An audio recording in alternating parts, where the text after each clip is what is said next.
Can you believe that at my own graduation party, the night I was supposed to be celebrating one of the biggest achievements of my life, I watched my father, my own flesh and blood, slip a small, suspicious baggie of white powder into my champagne glass. I stood there, frozen, a fake smile plastered on my face, the bubbly overflowing in my hand, as if nothing in the world was amiss. It was a moment that shattered every illusion I had ever held about him, about my family, and about the twisted reality of my life. Was I wrong for what I did next? Tell me honestly, would you have done the same thing? Let me take you back to the beginning, to a time when I still believed in the sanctity of family and the love of a father. My name is Alex, and for most of my life I considered myself incredibly fortunate. My parents, Mark and Sarah, seemed like the picture perfect couple. My dad, Mark, was a successful architect, always impeccably dressed, charismatic, and the life of every party. My mom, Sarah, was a kind, gentle soul who devoted her life to raising me and maintaining our beautiful home. We lived in a sprawling house in the suburbs, went on lavish vacations, and I attended the best schools. From the outside, we were the epitome of an American dream. But beneath that polished veneer, there was always a subtle undercurrent of tension, a shadow that I, as a child, couldn't quite comprehend. My dad had a temper, a quick flash of anger that would disappear as quickly as it appeared, leaving an unsettling silence in its wake. He was also incredibly controlling, particularly when it came to my mother. He dictated what she wore, who she spoke to, and even what she ate. I often saw my mom looking tired, her eyes holding a deep sadness that she tried to hide behind a forced smile. I dismissed it as typical marital spats, something every couple went through. As I grew older, I started to notice more.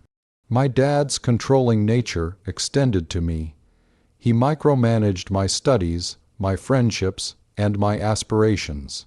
If I ever disagreed with him, even slightly, he would launch into a tirade about disrespect and how much he sacrificed for our family. He'd make me feel guilty, manipulative, and selfish. My mom, instead of defending me, would often just shrink into herself, her silence a heavy blanket over our disagreements. It created a wedge between us, a silent understanding that challenging Dad was simply not an option. My biggest dream, one I harbored since I was a little girl, was to become a doctor.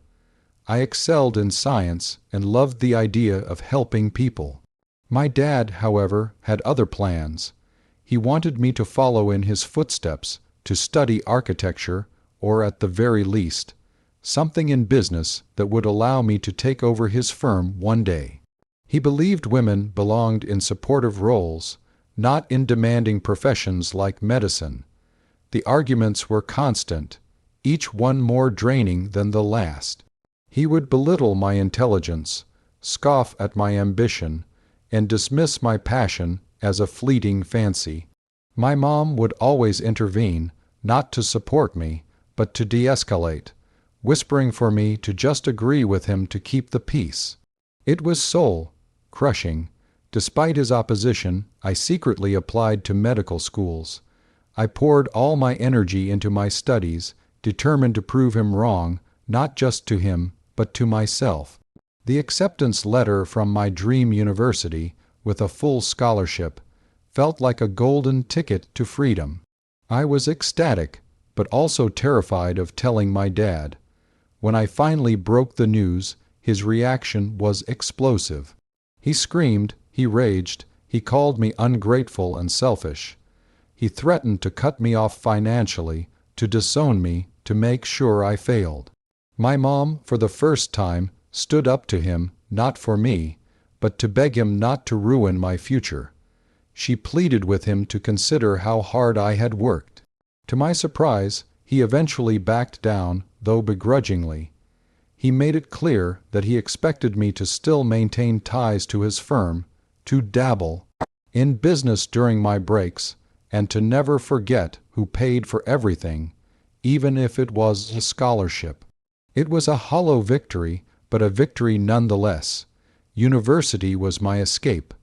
I thrived there, surrounded by like-minded individuals, far from the suffocating control of my father.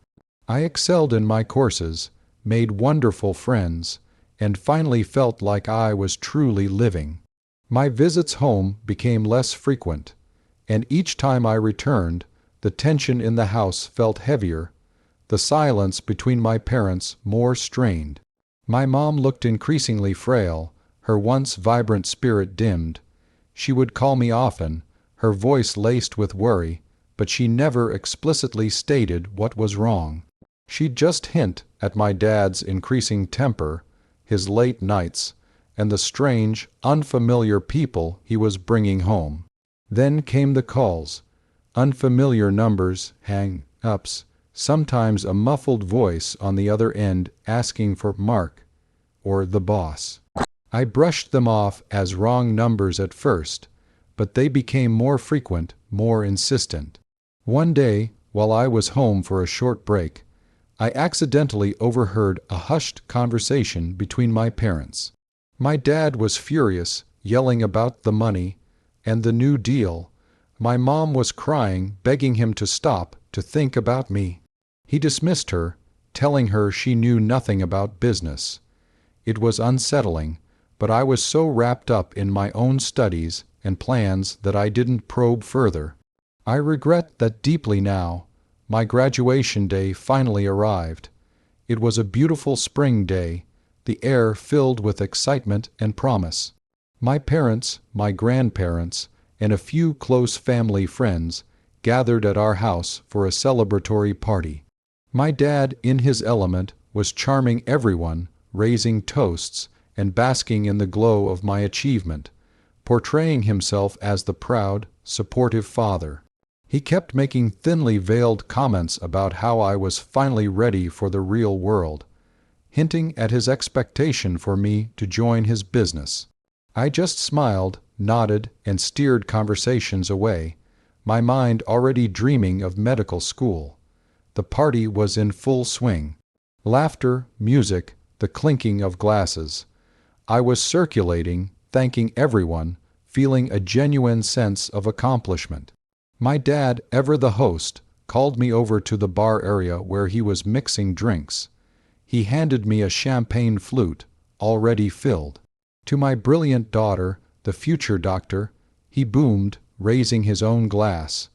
I smiled, touched by his rare display of overt pride, even if it felt somewhat performative. As I reached for the glass, I saw him glance around, a quick, furtive look to ensure no one was watching.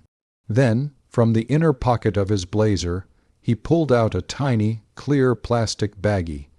Inside, a small amount of fine white powder. My heart hammered against my ribs. I watched, my smile frozen on my face, as he deftly opened the baggie, tapped a small amount of the powder into my overflowing champagne glass, and then, with an almost imperceptible flick of his wrist, stirred it with his pinky finger before handing it to me. My mind raced. What was it? Why? Was it some kind of sedative? A drug? The implications were terrifying. I remembered the overheard conversations, the strange phone calls, my mother's increasing fragility. A cold dread seeped into my bones. He smiled at me, a wide, triumphant smile, his eyes sparkling with an unsettling glee. "Drink up, darling. Tonight we celebrate."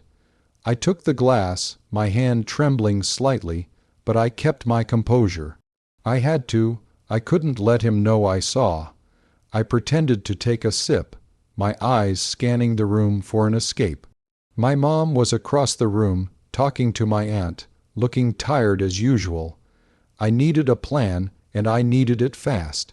I excused myself, claiming I needed to use the restroom, and made my way to the kitchen, where I discreetly poured the champagne, powder and all, down the sink.